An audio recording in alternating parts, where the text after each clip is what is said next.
옆에 사람 축복해 주세요. 당신은 보배 같은 존재입니다. 앞뒤로도 해주세요. 당신은 보배 같은 존재입니다.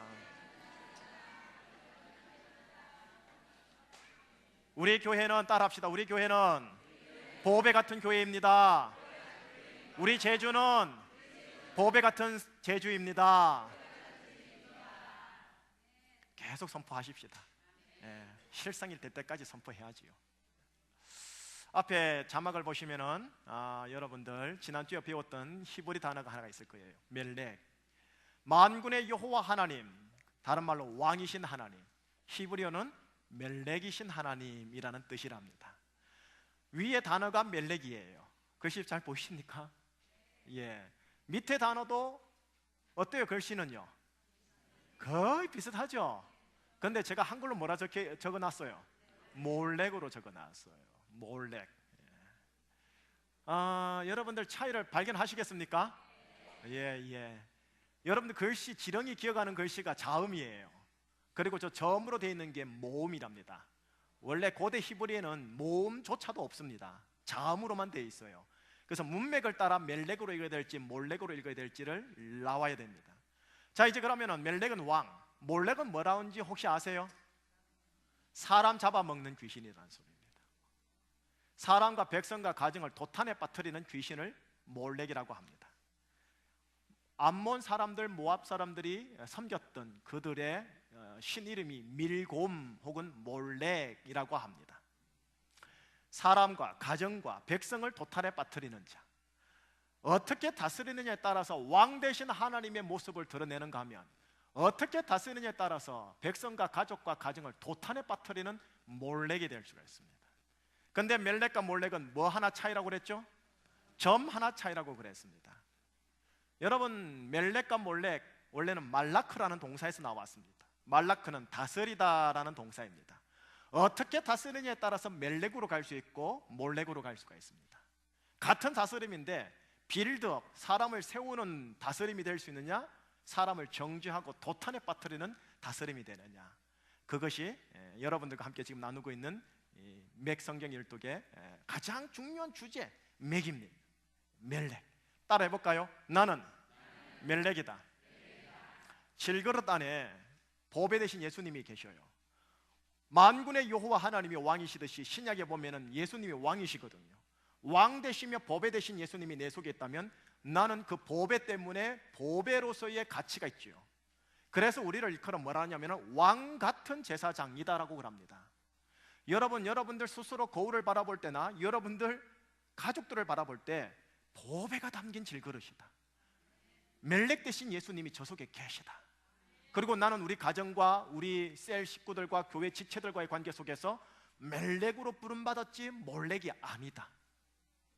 항상 자기 자신을요 선포하셔야 돼요. 그러나 조심해야 할 게 있어요.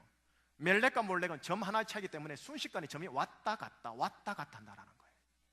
그렇기 때문에 항상 나는 멜렉이다, 나는 멜렉이다. 넘어지가지고 몰렉 같은 행동을 하더라도 순식간에 나는 멜렉이다 하는 거 거룩한 뻔뻔함으로 되돌아오셔야 합니다. 자, 이제 오늘 신약의 말씀 여러분들 용지를 나눠줬습니다. 나눠줬는데 여러분들 지난주에 제가 용지를 나눠주면서 양면으로 나눠줬고 양면 뒷면에 보면은 신약 성경 일람표를 프린트해가지고 드렸었습니다. 주님, 제가 이 검사를 할까요 말까요? 하고 나서 제가 실족을 할까요? 하지 말고 제가 나아갈까요? 예, 여러분들의 자율에 맡깁니다만 저는요 할 수만 있다면 여러분들 율법적으로 쳐서라도 말씀을 읽게 하고 싶은 느낌, 이거 이해해 주세요. 말씀을 여러분들이 대하셔야 돼요. 몰라도. 자, 검사 안 할게요. 할렐루야. 오늘은 누가복음까지 읽어오셨으면 정말 됐습니다. 잘 하셨고요. 다음 주는 마지막 주기 때문에 오후 예배가 없지만 그 다음 주 첫째 주 때는 요한복음과 사도행전까지 읽어오세요. 그러면 여러분들 거의 60% 된 겁니다. 나머지는요 40%는 순식간에 넘어가 1-2주 만에 끝내버릴 수 있어요. 그래서 여러분들이 뭐 이제부터라도 할까 하는 마음이 있으시면 어디서부터 읽으면 될까요? 요한복음부터 읽으시면 돼요. 요한복음부터 읽으시면 돼요. 읽다가 2장, 석장 읽다가 까먹고 안 됐다, 이 오후 예배 와야 됩니까? 안 와야 됩니까? 와야 됩니다. 거룩한 뻔뻔함으로 오셔야 합니다. 자, 제게 검사 안 할게요. 그러면 바로 들어가도록 하겠습니다. 사복음서의 왕 되신 예수님의 길. 예수님이 이 말 하신 거 기억나세요? 나는 길이요, 진리요, 생명이니 나로 말미암 그는 아버지께로 올 자가 없느니라. 예수님의 인생 자체가 길이라는 거예요. Jesus way. 주님의 길이 있어요. 주님이 가신 그 길을 사복음서가 보여줘요. 우리가 믿는 주님은 왕이십니다. 나의 왕이십니다. 내 삶, 내 고집, 내 주권, 내 물질 모든 것에 왕이신 주님이 가신 그 길을 보면서 나도 이 길을 가야 되는 거구나 하고 가르쳐 주는 게 사복음서입니다. 자, 예수님이 가신 길이 어떤 길인지를 여러분들이 뭐 잘 아십니다. 그래서 여러분들에게 좀 특이하게 여러분들 접근해 드릴게요. 첫 번째, 예수님이 3년간의 공생애를 살다가 지리적으로 갈릴리에 있다가 어디로 가시는 줄 아세요? 예루살렘으로 들어갑니다. 그죠? 예루살렘 들어가서 십자가에서 죽습니다. 그리고 부활 승천하시는 거지요. 그래서 예루살렘, 이 예루살렘이 의미하는 바가 있습니다. 여러분, 예루살렘은 그 시대 당시 적어도 이스라엘 유대 민족들 속에서는 그 민족과 나라의 센터였습니다. 거기에는 종교가 있습니다. 거기에는 성공이 있습니다. 거기에는 명예가 있습니다. 거기에는 권력이 있습니다. 남자로 태어나가지고 서울살이 한번 해봐야 되는 거 아니겠습니까? 그런 마음으로 유대 열렬 청년들은 저도 나도 없이 전부 다 촌구석에서 어디로 갔을까요?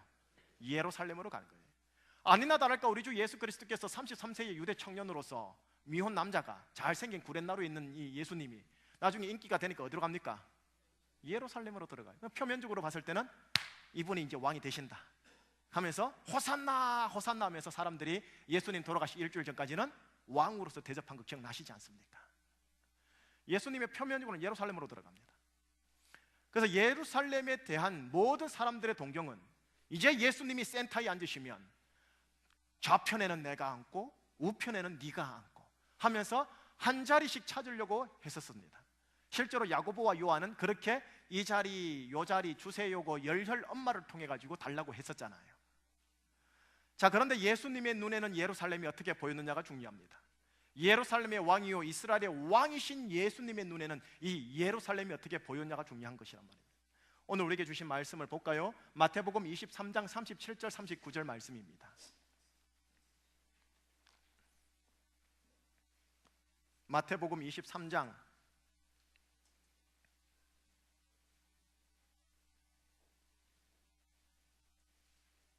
37절 39절 한 목소리로 읽어보겠습니다. 시작.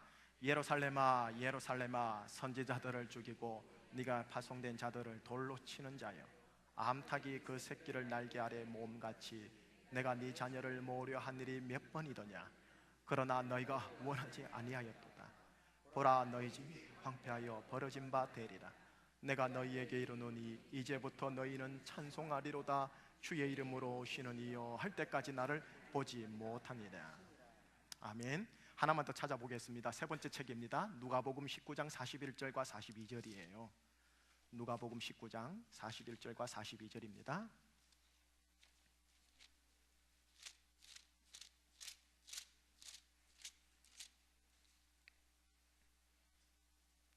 (19장 41절) 함께 읽겠습니다. 가까이 오사 성을 보시고 우시며 이르시되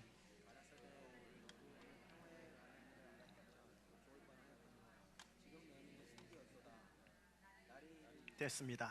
가까이 오사 성을 보시고 어떻게 하셨어요? 우시더라는 겁니다. 여러분, 예루살렘을 바라본 예수님의 시각입니다. 예루살렘을 바라보기 위해서는요, 이 언덕이 있어요. 언덕에서 예루살렘으로 가는 기도론 골짜기를 통과해서 예루살렘으로 들어가거든요.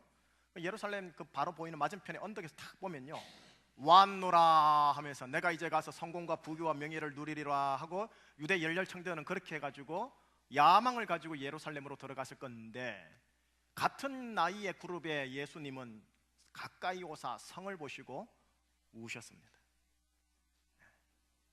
우시면서 내가 너를 애미 닭처럼 품으려고 했던 게 몇 번이더냐 하면서 마지막 기회까지 스스로 박탈하는 예루살렘에게 심판을 선포하죠. 그리고 AD 70년에 말 그대로 문자 그대로 완전히 무너집니다. 여러분, 우리가 대한민국의 예루살렘이 어디입니까? 서울입니다. 예, 서울입니다. 그리고 제주시에서 예루살렘은 어딘가요? 연동이나 그러면은 좀 더 나가봐야지. 제주 400개 교회 중에 중심이 어디예요? 그래 나가면 좀 오늘 본문 이상하게 나가는데. 어쨌든 여러분이 아까 웃자고 하는 말씀이지만 사람은 저마다요 중심을 지향하는 경향성이 있어요. 적어도 자기가 소속돼 있는 직장 안에서도 내가 어떻게 하면 헤게모니 차원에서 중심이 있을 것인가, 남자와 여자의 관계성 속에서도 여전도의 관계성 속에서도 어떻게 하면 내가 중심이 있을 것인가, 이게 본성입니다. 지각된 본성입니다. 예수님도 어찌 보면은 예루살렘을 지향한 거예요. 인기를 몰아가지고요. 그런데 실상 그 사람 마음, 아니죠, 예수님의 마음 안에는 우시면서 예루살렘생이 멸망할 것임을, 그러나 예수님이 십자가를 달려 돌아가 피 흘림으로 예루살렘을 구원하기를 원하신다라는 것을 보여줍니다. 왕 대신 예수님, 예루살렘에서 왕으로서 인정받아야 함에도 불구하고 결국에는 예루살렘과 무리 민중들 속에서 배반당해서 십자가에 달리는 예수님을 사복음서가 보여줘요. 이거를 보고 있는 초대 기독교인들은 무슨 생각을 해야 할까요? 결론에서 가르쳐 드릴게요. 여러분 예루살렘 한번 볼까요? 1세기 때 예루살렘 앞에 한번 영상을 보지요. 영상이 아니고 그림 사진입니다. 보입니까? 이거 불 좀 꺼줄 수 있습니까? 윤 집사님, 서치라이트 불 좀 꺼주실래요? 앞에 뒤에 자막 보입니까? 자막이란다. 이 그림 보이세요 지금? 안 보여요? 보여요? 예, 저게 지금 고고학적으로 1세기 때 절했을 것이다 라고 생각하고 상상 복원도로 그린 겁니다. 예루살렘 구도시인데요, 그 중에 가장 최고의 센터에 이 헤롯 성전이 있습니다. 저게 헤롯 성전입니다. 양쪽으로 해서 여러분들 예루살렘이고요. 예루살렘에서 예수님이 달려 돌아가신 거는 제가 손가락으로 가르친다면은 저쪽 좌우 상측 위에 보면은 갈보리 언덕 골고다가 있습니다. 물론 지금은 21세기 예루살렘은 전부 다 도시입니다. 완전히 대도시예요. 그래서 사라졌지만은 예수님이 헤롯 성전에서 그쪽 갈릴리 언덕으로 올라가서 돌아가시는 거죠. 자, 이 그림과 함께요, 여러분들 오늘날 무엇이 남아 있는지를 한번 좀 보여드릴게요. 이걸 보시면 뭔지 알 겁니다. 자, 지금 오늘날 21세기 예루살렘 서쪽 벽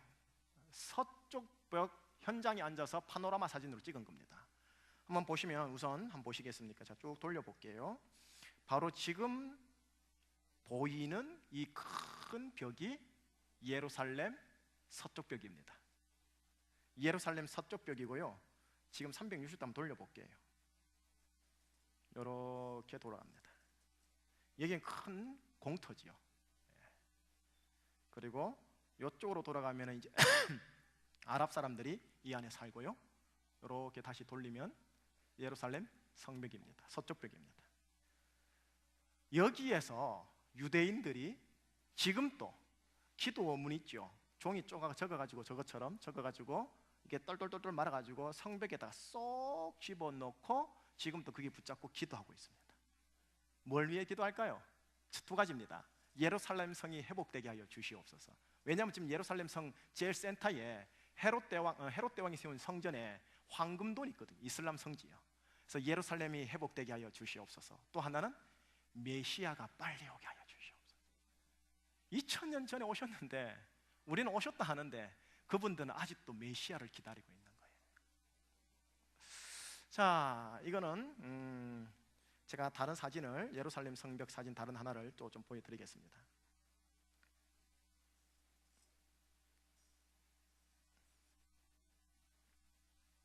예, 사람이 좀 보이십니까? 이제 남자들이 이쪽이에요. 그리고 이쪽에 보면 보이는 모르겠는데 선이 쫙 꺼져 있고 여자들은 이쪽으로 와서 남자와 여자가 다른 지역에서 함께 기도를 합니다. 좀 확대시켜 볼게요. 보이십니까? 이쪽이 남자들이 있고요, 이쪽이 여자들이 기도를 합니다. 그 사이에 칸막이처럼 이렇게 지금 쳐져 있는 거 보이세요? 예. 그리고 여기에는요 유대인만이 아니라 우리 기독교인들도 가서 기도할 수 있습니다. 자, 또 다른 그림을 한번 볼까요? 자, 이게 다시 아까 전에 보았던 1세기 예루살렘 성전을 그린 겁니다. 이 그림을 보면서 지금 보면 동그라미가 돼 있을 거예요. 왼쪽에 거기가 지금 또 남아 있어요. 조금 이따 보여드릴게요. 그리고 동그라미 위에 보면은 검정으로 사선이 쭉 그어져 있죠. 바로 여기가 지금 남아 있는 예루살렘 서쪽 벽입니다. 지금 동그라미 쳤던 데, 이 동그라미 쳤던 데 똑같은 동그라미 친 데를 지금 보여드리고 있는 건데, 지금 남아 있는 것을 보면은 여기입니다. 여러분들께서 혹시 예루살렘을 가게 되면 반드시 이곳을 보게 될 겁니다. 로빈슨 아치의 흔적이라 해가지고 이 흔적이 여전히 남아 있습니다.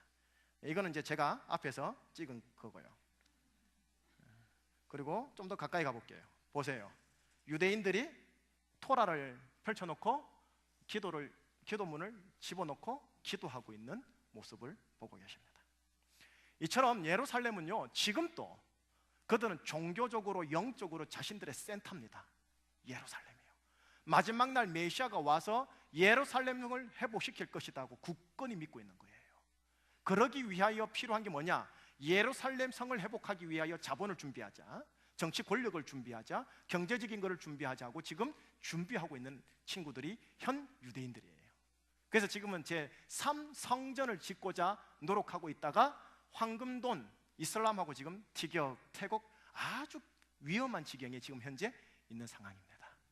그러나 2000년 전에 예수님이 메시아로서 왔고요. 근데 그들은 인정하지 않고 있다라는 겁니다.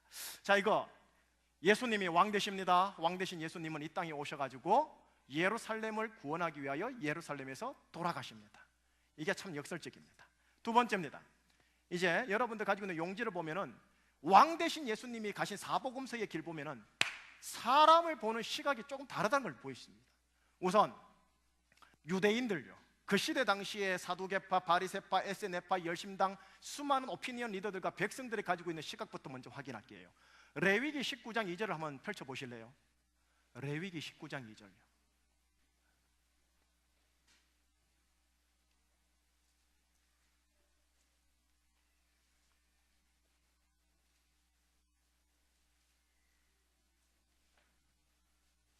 레위기 19장 2절 한번 읽어주시겠습니까? 시작.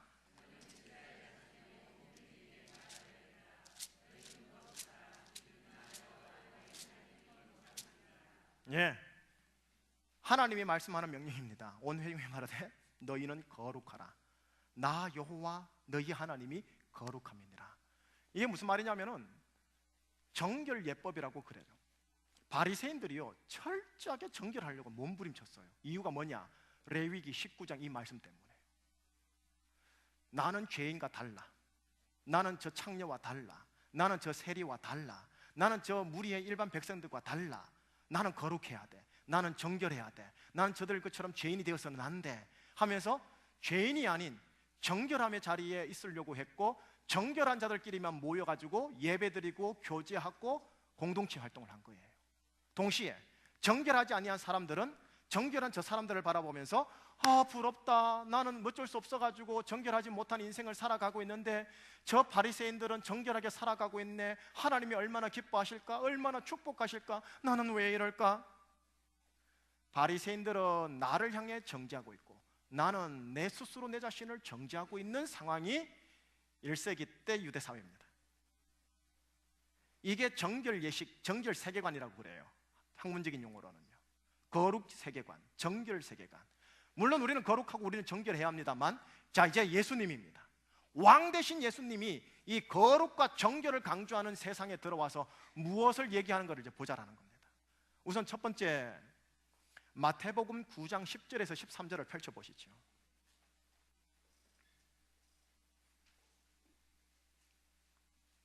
마태복음 9장 10절에서 13절.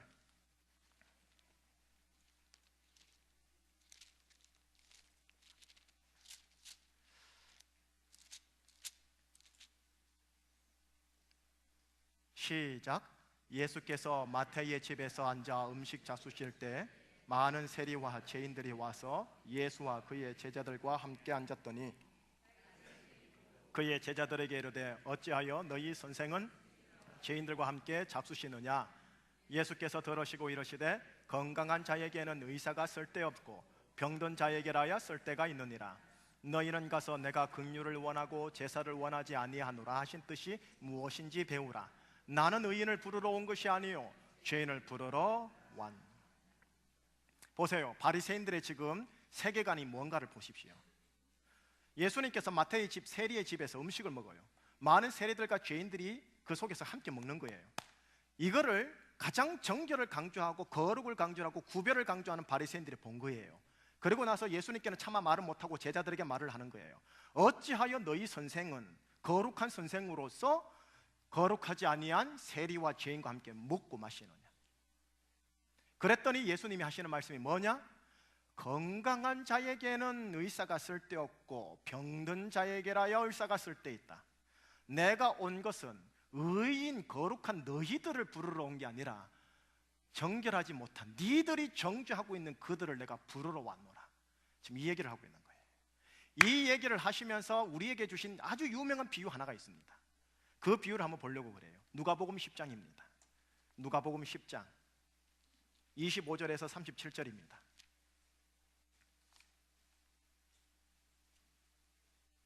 조금 길긴 하지만 어떤 비유 사건 스토리인지를 같이 읽어봐요. 형제님이 25절, 자매님이 26절이에요. 25절 우리 형제님이 먼저 같이 읽겠습니다. 시작. 어떤 율법 교사가 일어나 예수를 시험하여 이르되 선생님, 내가 무엇을 하여야 영생을 얻으리까?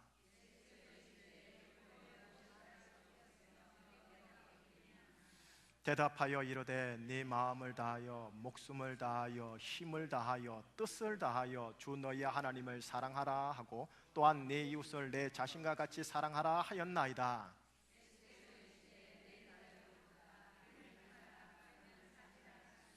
그 사람이 자기를 옳게 보이려고 예수께 여짜오되 그러면 내 이웃이 누구이니까?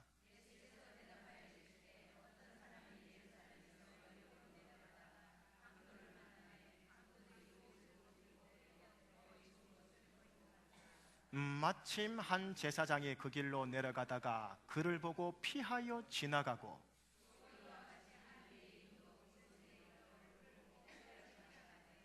어떤 사마리아 사람은 여행하는 중 거기 이르러 그를 보고 불쌍히 여겨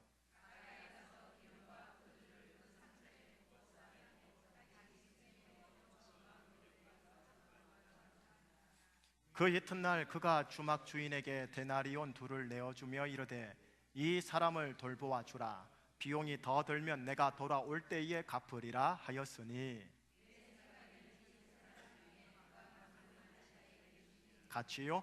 이르되 자비를 베푼 자니이다. 예수께서 이르시되 가서 너도 이와 같이 하라 하시니라. 너무나 귀하게 잘 들은 비유지요. 신앙생활 오래 하신 분들은요. 이 속에요, 지금 여러분들이 영상으로 보고 있는 세계관의 대조가 나와요.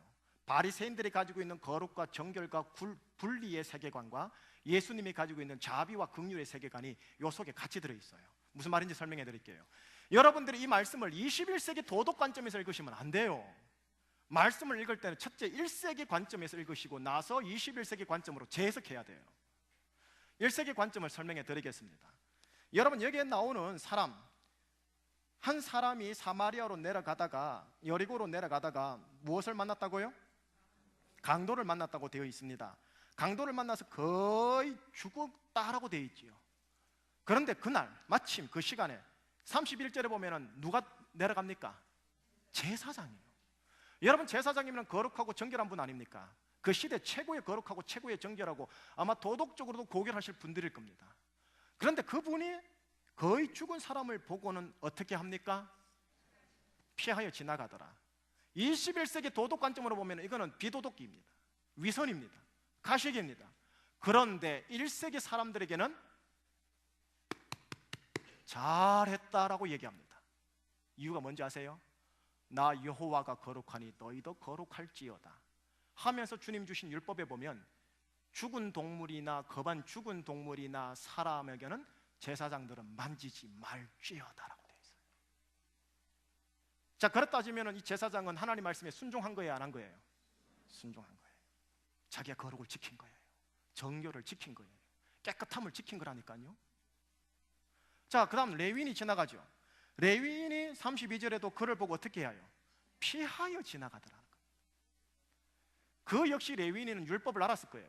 내가 거룩하니 너희도 거룩할지어다, 정결한 것과는 상종을 말지어다 라는 개념을 따라서 아마 그는 거반 죽은 이 부정한 것, 정결하지 아니한 사람을 버리고 갔을 거란 말이에요. 그 다음에 나타나는 사람이 누구냐면은 율법과 전혀 관련 없는 사람입니다. 누구예요? 사마리아 이방 사람이에요. 가다가 어떻게 합니까? 그를 보고 불쌍히 여기더라. 여기 불쌍히 여기다라는 단어를 헬라어로 보면은 예수님에게만 사용하였던 스프랑케니조마이가 나옵니다. 지난주에 배운 거 기억나세요? 유일하게 이 비유에서 스프랑케니조마이를 이 사마리아에게 비유를 딱 들면서 자신의 전문 고유 동사를 이 사마리아에게 표현하는 거 보면은 예수님이 자기가 지금 사마리아인과 같다라고 지금 말을 하는 거예요. 그러면서 하는 말이 어떻게 해요? 기름과 포도주를 상처에 붓고 짐승에 태워 주파로 데려가고 데나리온 둘을 더 줘가지고 적극적 서비스로 그 사람의 생명을 살리는 일을 합니다. 그리고 나서 율법사에게 말합니다. 네 생각에는 강도 만난 자의 이웃이 누구냐? 그랬더니 마지못해 말하지요. 자비를 베푼 자니이다. 그때 마지막으로 예수님께서 마침표를 찍는 충격적인 말, 가서 너도 이와 같이 하라. 이 말은 뭔지 아세요? 네가 아는 정결 율법을 깨라 이 소리예요. 네가 아는 거룩의 율법을 깨라 이 소리예요. 이거는 충격인 겁니다. 엄청난 충격인 거예요. 그러니 율법사들이 예수를 보면 저 싸가지 없는 놈이라고 나올 수밖에 없어요. 예수님이 하나님을 얘기하는 것 같고 하나님의 이름으로 복음과 능력과 기적과 표적을 일으키는 것 같은데 정결 율법하고는 반하는 행동을 하고 있거든요. 세계관이 다른 거예요. 그 시대 당시에 율법 관념을 가지고 있던 사람들은 정결 자체, 거룩 자체, 구별 자체가 기준이었어요. 그런데 예수님은 그 반대편에 있는 사랑, 인애, 긍휼이 기준이었어요. 그래서 안식일을 지키기 위해서는 건들지도 말아야 병자들에게 안식일에게 선을 행하는 것이 옳으냐 안 옳으냐, 생명을 살리는 일이 옳으냐 안 옳으냐 얘기하면서 생명 살리는 일을 반율법적 행동을 하게 됩니다. 그러니 십자가에 달려 돌아가시지요. 사복음서에 그런 예수님이 허다하게 기록되어 있는 거예요. 읽지는 않겠지만 요한복음 8장 1절에서 11절, 현장에서 가늠하다 잡힌 여인, 율법 정결에 의하면 어떻게 해야 됩니까? 돌로 쳐 죽여야 됩니다. 그 남자와 더불어서요. 그런데 예수님 어떻게 해요?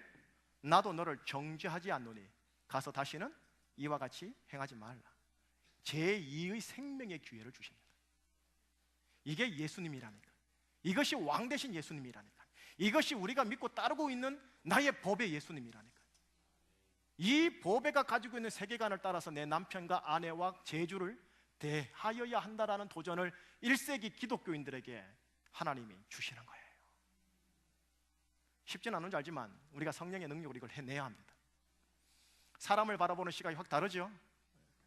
마지막 세 번째입니다. 예수님 주위의 사람들의 입장을 보십시오. 예수님 주위에 누가 있었나 보세요. 예수님이 지금 한가운데 있죠. 양옆으로 좌측 상단에 뭐라 써 있습니까? 사두개파, 그 다음 바리새파, 에세네파, 열심당. 여러분 지금 사두개파는 들어봤을 거고요, 바리새파도 들어봤을 거고요, 에세네파 들어보셨습니까? 오늘 처음 들을 거예요. 열심당은 들어보셨습니까? 아, 예, 들어보셨네요. 여러분, 예수님이 살았던 유대 사회 정결 세계 속에서 그 사회를 지배하는 네 그룹의 유대교 사람들이 있었어요. 그게 사두개파, 바리새파, 에세네파, 열심당원입니다. 그 사이에 예수님이 쏙 끼어 있어요. 자, 이제 예수님하고 비교를 해드릴게요. 잘 들어보세요. 우선 사두개파를 설명해 드릴게요. 기독교인들 가운데, 한국교회 가운데 사두개파 신앙인들이 있어요. 나는 아닌가를 점검해 보시라는 소리입니다. 사두개파 누구냐? 사두개파는 사독 제사장의 후예들입니다. 그리고 지금 권력을 가지고 있는 헤롯 대왕 밑에 붙어가지고 어용 대제사장의 역할을 하는 자들입니다. 그러니 그들은 돈이 있습니다. 권력이 있습니다. 종교가 있습니다. 부유합니다. 그리고 정치와 결탁되어 있습니다. 이들이 사두개파 사람들입니다. 이들은 어떤 사람들이냐? 정치적 세력에 대해서는 옹호하는 자들입니다. 친로마 정치입니다. 왜? 로마가 든든해야 내가 지금 떡고물 떨어지는 거 계속 얻어먹을 수 있거든요. 동시에 이들은요, 오경만이 유일한 성경이라고 얘기만 합니다. 그러면서 모든 새로운 해석을 거부하면서 글자 그대로, 문자 그대로 엄격하게 율법을 요구합니다. 그러면서요, 그들이 지금 가지고 있는 기득권을 유지하기 위해서 메시아가 오면 안 된다고 얘기하는 자입니다. 메시아 희망이 없단 소리예요. 여기가 저 싸우니 이대로가 저 싸우니 라고 살아가는 엘리트 종교 귀족층인 겁니다. 그러니까 예수님을 거부를 하고 메시아를 거부하니까 뭐가요? 천사를 거부하고 부활을 거부합니다. 이들이 사두개파 사람들이에요.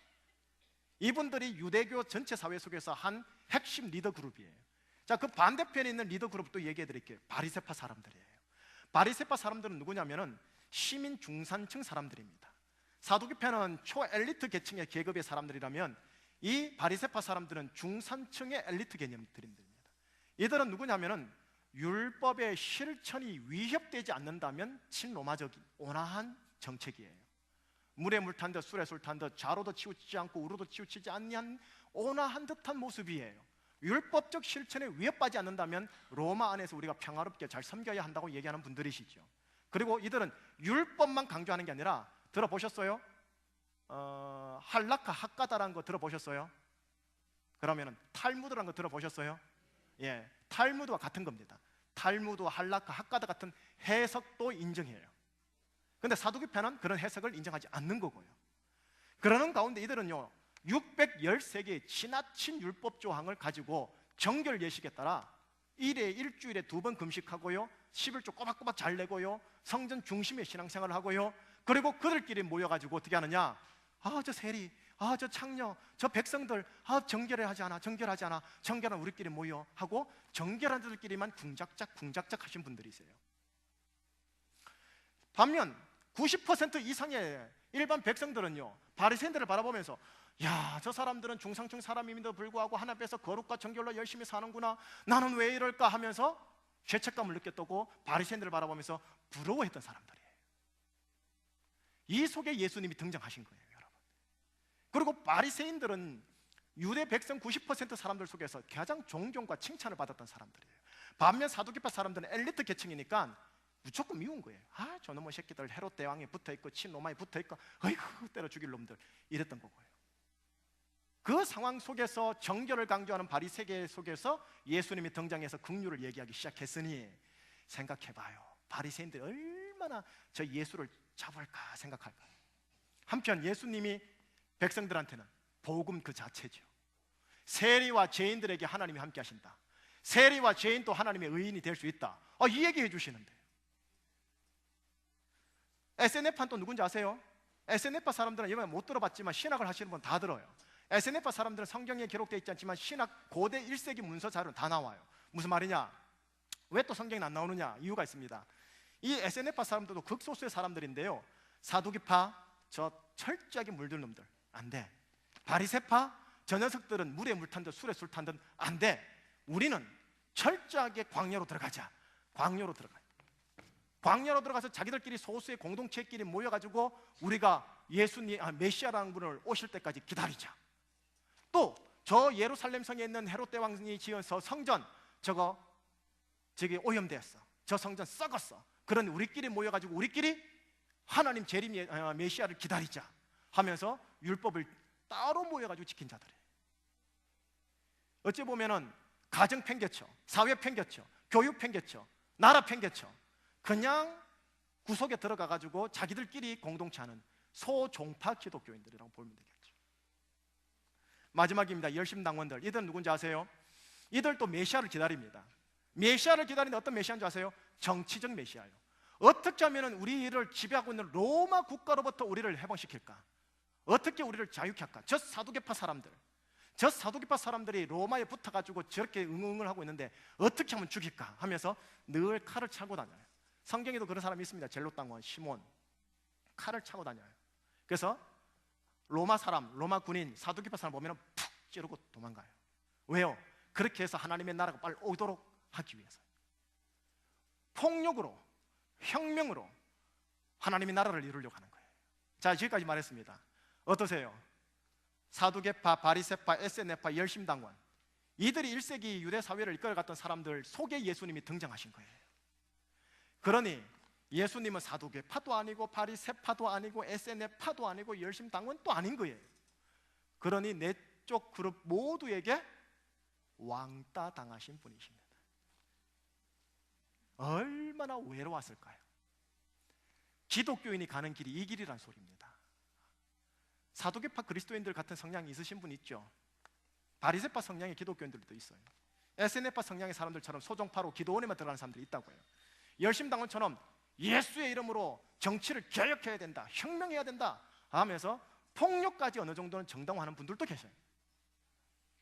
정말 예수님이라면 어떻게 했을까요? 진지하게 고민해 보셔요. 우리가 가는 길, 예수님이 가신 길인데 바로 이 4명의 그룹 속에서도 은따 왕따를 당하면서 예루살렘으로 지향하신 예수님이십니다. 자, 이제 결론을 써서 들어가 볼게요. B 보세요. 사복음서는 우리를 어떤 길로 인도하는가? 하나님은 성령의 인도함을 받는 권능의 교회의 일을 향하여 최종적으로 무엇을 우리에게 사복음서를 통해 보여주려고 하는가? 사도행전교회는요, 예수의 이름으로 권능과 능력과 표적과 기적과 사랑과 은혜가 충만했거든요. 그런 교회를 향해서 사복음서가 뒤에 나왔거든요. 그 기독교인들에게 주신 메시지가 뭔지 아세요? 그 밑에 표가 있습니다. 표에 보세요. 마태, 마가, 누가를 공간복음서랍니다. 같은 관점을 가지고 있다요, 공관이라고 그래요. 사복음서는 좀 달라요. 시간을 보면 공간복음서는 예수님의 생애가 1년으로 되어 있고 요한복음은 3년으로 되어 있습니다. 공간은요, 공간복음서는 갈릴리에서 주로 사역하신 예수님을 보여주고 요한복음은 예수님이 예루살렘에서 주로 사역한 것을 보여주십니다. 사복음서에서 공간복음은 강조점이 능력 사건입니다. 능력, 표적, 기적은 많이 가르쳐줘요. 그런데 요한복음에 가면은요, 능력, 표적, 기적은 몇 번 안 나와요. 주로 뭐가 나오는지 아세요? 말씀이 나와요. 기가 나와요. 그런데 이렇게 서로 다르잖아요. 다르면서도 아주 건강하게 균형 잡혀 있죠. 그런데 유일하게 공통점이 있어요. 그게 뭐냐? 예수님이 가신 최종의 길이 어디였느냐? 십자가였다라는 거예요. 마태, 마가, 누가, 요한 모두 다 예수님의 마지막 길은 다 보여주십니다. 그게 뭐냐? 골고다 언덕 십자가에 달리는 것. 이거를 1세기 기독교인들에게 보여주면서 성령님은 무엇을 요청하는 걸까요? 성령 충만한 사도행정적 교회 사람들에게 무엇을 요청하는 걸까요? 예루살렘으로 들어가되 예루살렘에서 예수님께서 십자가에 달리신 것처럼 너희들의 예루살렘으로 들어가 너희들이 짊어져야 십자가를 짊어지고 죽으라는 소리입니다. 그리하면 만군의 여호와 하나님이 3일 만에 부활시킨다는 소리. 이것이 사복음서를 통해 우리에게 주시고자 하는 성령님의 의도와 메시지입니다. 결국은 십자가로 인도하고자 하는 뜻이 있는 거예요. 사복음서는 십자가가 빠진 설교, 십자가가 빠진 행사, 십자가가 빠진 능력, 십자가가 빠진 은사, 감히 말합니다, 짜갑니다. 거짓 선지자입니다. 십자가가 없는 것은 다 가짜입니다. 결국 예수님은 십자가를 우리에게 보여주시는 겁니다. 목사님, 십자가가 뭔데요? 이 시간에 어떻게 다 가르쳐 줄 수 있습니까? 크게 3가지만 가르쳐 드릴게요. 밑에 있습니다. 그리스도인이 가야 할 십자가입니다. 첫 번째입니다. 십자가는 나를 위한 하나님의 사랑이다. 로마서 5장 8절 찾아 읽어보겠습니다. 나를 위한 하나님의 사랑.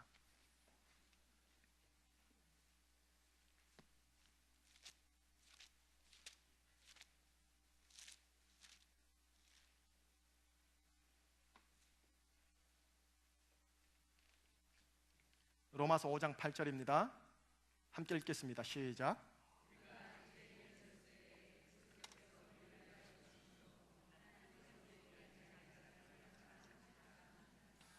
우리를 빼고요, 나를 집어넣읍시다. 시작. 내가 아직 죄인 되었을 때에 그리스도께서 나를 위하여 죽으심으로 하나님께서 나에 대한 자기의 사랑을 확증하셨느니라.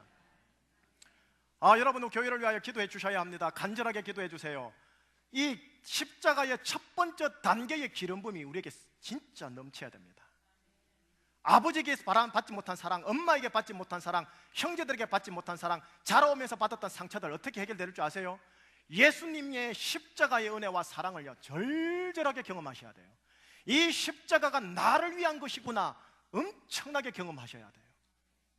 이 십자가의 사랑이 정말 나를 위한 것이었구나 하면서 우셔야 해요. 이것이 주일 예배 때 터져야 되고, 금요일 때 터져야 되고, 주일 올 때 터져야 되고, 새벽 때 터져야 되고, 셀 예배 모임 때 터져야 된다니까요. 그럴 때 우리에게 하는 말이 뭔지 아세요? 내가 우리 중에서 예수 그리스도와 그가 십자가에 못 박히신 것 외에는 아무것도 알지 아니하기로 작정하였노라. 고린도전서 2장 2절 사도 바울의 고백이 진짜 내 고백이 되는 거예요. 사랑에 녹아지고 사랑에 반복하고 사랑에 탐복하면 그 사람 사랑의 사람이 됩니다.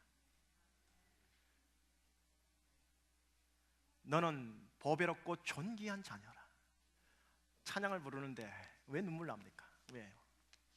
여러분들 나이 다 드셨지만 사랑에 굶주려 있지 않습니까? 아버지의 사랑, 엄마의 사랑, 그 이전에 만군의 여호와 하나님이 여러분들을 창조하시고 머리카락 숫자까지 세시는 그 하나님, 그 하나님 아버지의 사랑을 집회 때, 예배 때 우리가 함께 경험해야 돼요. 말씀 경청할 때 들으셔야 합니다. 제가 그렇게 그걸 놓고 기도하는 거예요. 이 사랑이 흘러가게 해달라고요. 자, 나를 위한 사랑을 알게 되면요, 나를 바라보는 게 바뀝니다. 타인을 바라보는 게 바뀝니다. 제주의 인생이 바뀌어버립니다. 근데 이 사랑이 통과되면 그 다음 사랑이 동시에 시작되어져요. 두 번째입니다. 뭐라 써 있습니까? 예수님과 함께 죽는 신앙 단계입니다. 첫 번째 신앙은요, 뭐냐면 for me 신앙이라고 합니다. 나를 위한 십자가 신앙. 야, 하나님이 나를 이렇게 사랑하시는구나. 하나님이 나만을 사랑하시는 것 같아. 이거 경험해야 돼요. 그리고 실제로 여러분을 그렇게 사랑하신다고. 오늘 말씀처럼 우리가 아직 죄인 되었을 때에 하나님께서 예수님을 보내사 우리를 위하여 죄를 대속하게 하셨다라는 거예요. 그런데 이거를 통과하면 바로 나오는 게 갈라디아서 2장 20절입니다. 함께 찾아볼까요? 갈라디아서 2장 20절요.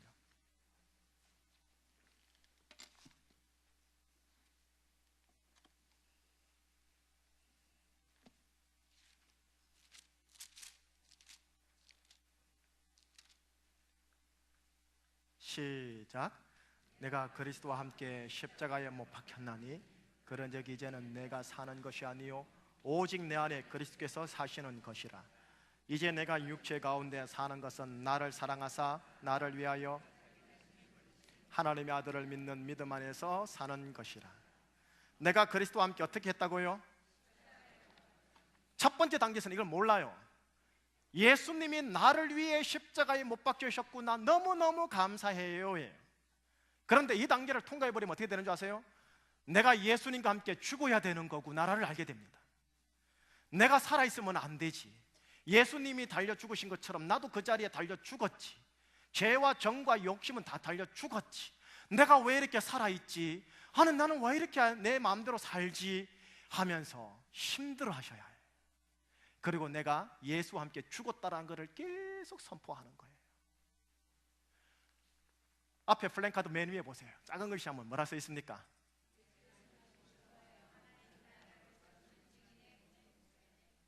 그 위에 있는 글씨는요, 그 밑에 있는 글씨 큰 글씨네요. 시작. 예, 내가 죽고 내 안에 예수가 사는 자요.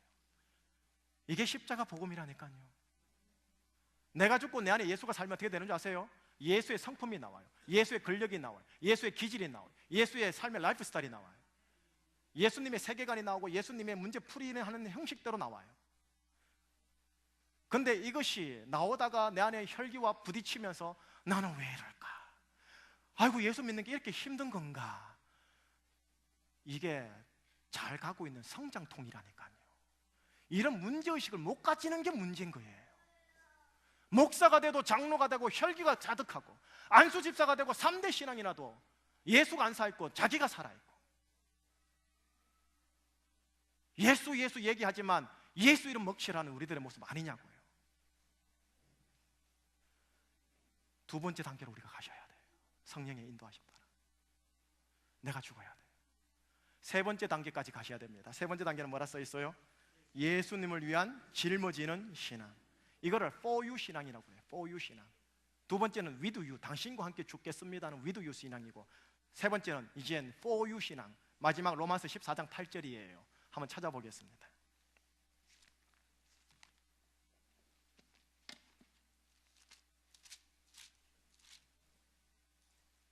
14장 8절 9절입니다. 시작. 우리가 살아도 주를 위하여 살고 죽어도 주를 위하여 죽나니 그러므로 사나 죽으나 우리가 주의 것이로다. 이를 위하여 그리스도께서 죽었다가 다시 살아나셨으니 곧 죽은 자와 산 자의 주가 되려 하심이라. 내가 살아도 누구를 위하여 산다? 죽어도 누구를 위하여? 예. 내가 자존심 상하더라도 누구를 위하여? 예. 오직 for you, 당신을 위해서요. 내가 당신을 위해서라면 내가 자존심 상하더라도 죽겠나이다. 여러분, 목사만 주를 위해 사는 게 아니랍니다. 늘 얘기하잖아요. 여러분들의 있는 삶의 현장에서 주와 동행하면서 주의 영광을 위해 살겠노라 하면 그곳이 제사장 자리라고요. 그래서 만인 제사장설이라고 그러잖아요, 개신교는요. 여러분들이 비정규직의 알바 현장에 있다 할지라도 거기에서 예수의 이름에 합당하게 살면 그게 성직이라니까요. 그 성직에 임하니까 다른 사람들과 달리 삶의 자세를 가지고 그 직업을 감당한다고요. 이게 개신교의 복음이라니까요. 결론 짓겠습니다. 사복음서는요, 우리로 하여금 표면적으로는 예수님의 능력과 표적과 기적을 바라보게 하고 왕 대신 예수님의 놀라운 은혜를 바라보게 하시지만 결국은 무리들로 하여금 어디로 끌고 가느냐? 예루살렘으로 끌고 갑니다. 예루살렘으로 끌고 가다가 결국은 어디로 끌고 가느냐? 갈보리 언덕 십자가로 끌고 갑니다. 물론 예수님이 돌아가실 때 아무도 없었지만 결국 성령님을 통해 우리를 하여금 우리가 있어야 할 예루살렘으로 들어가 우리가 지어야 할 갈보리 십자가 언덕에서 갈보리 십자가를 짊어지기를 원하십니다. 그 전에요, 걱정 마십시오. 여러분을 힘으로 지게 하지 않을 거예요. 예수의 이름, 예수의 능력, 예수의 은혜가 쩔어가지고 그 은혜에 감사해서 살게 할 거예요. 그러니 사명이면서도 은혜요, 은혜이면서도 사명인 겁니다. 그래서 성경 사복음서에는 주로 많이 나오는 게 나를 따르라 라는 말씀입니다. 그런데 서신서에는 주로 주 예수를 믿으라 라는 표현이 많이 나옵니다. 성령님이 이렇게 전체적으로 안배를 하고 건강하게 해서 영적인 메시지를 심어놓고 있습니다. 자, 따라합시다. 나는 보배롭고 존귀한 주의 자녀입니다. 여러분, 왕같은 제사장이십니다. 그리고 옆에 있는 계신 분도 왕같은 제사장이세요. 잘생기고 못생기고 성깔이 어떠하든 간에 보배 같은 귀한 분들이십니다. 한번 축복해 주세요. 당신은 보배 같은 존귀한 자녀입니다 하고 한번 축복해 주십시오.